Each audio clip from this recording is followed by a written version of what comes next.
one of the vast gains that he will have obtained in crossing over that threshold will be the gaining of a consciousness which shall not again be broken, over which death shall not have power, over which birth can no longer draw the sponge of oblivion. From In the Outer Court.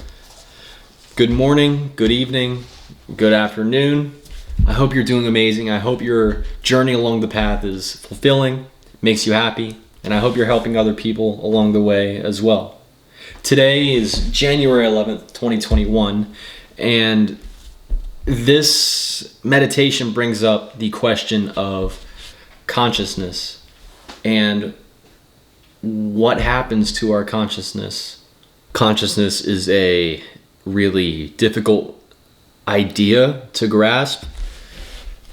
It's easy to just make the simple definition of it's what you think and feel.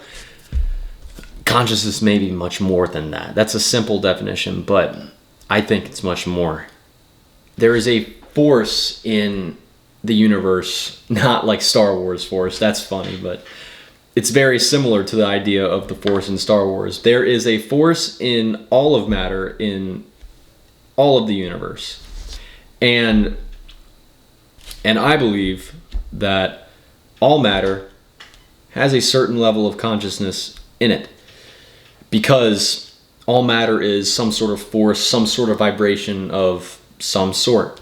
And the forces behind matter, light, sound, all of it, I believe there is a certain level of consciousness in all of it. This is a really tough idea to get around, but bear with me.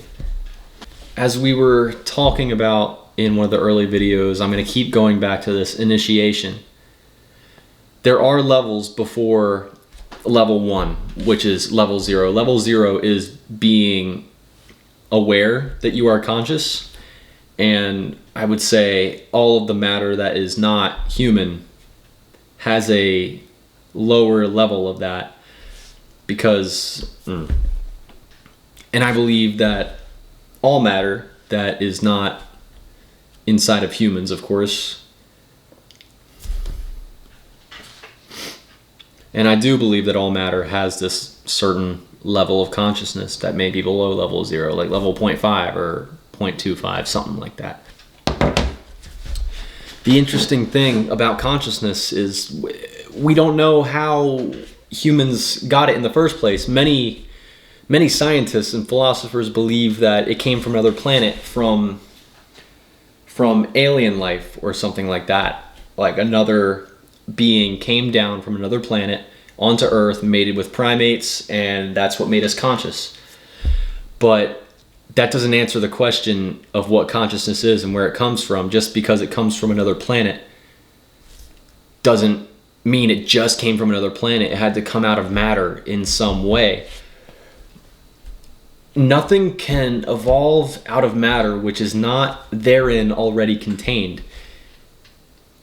Consciousness exists in matter in the universe, no matter what, whether that matter is aware of it or not. It's there.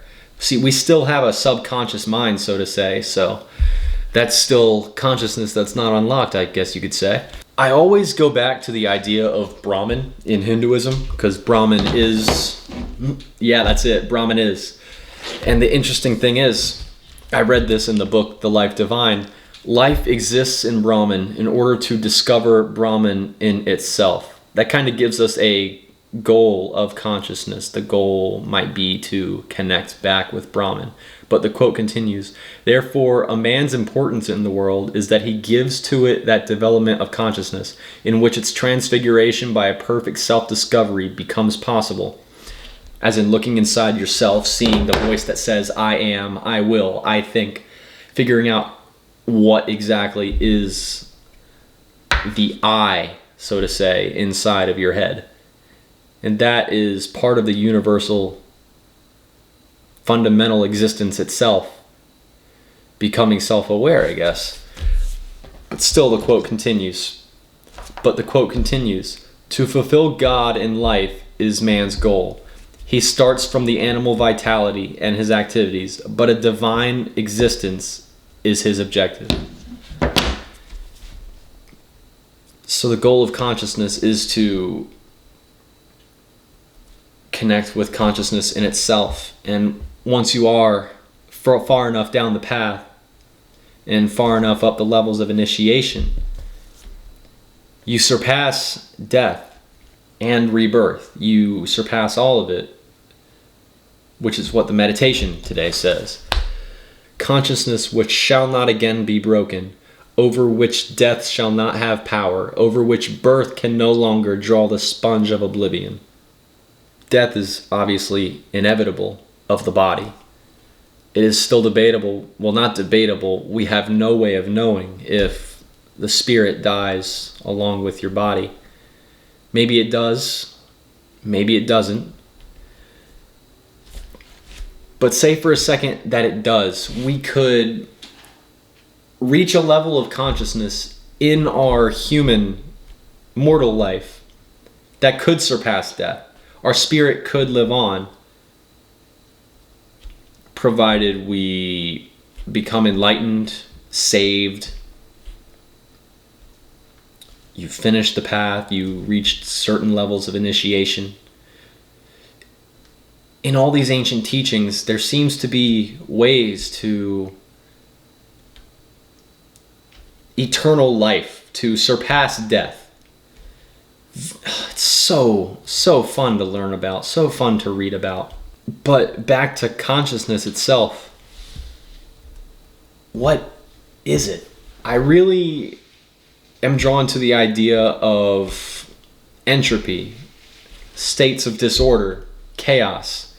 The universe, in its most simplest form, is a void.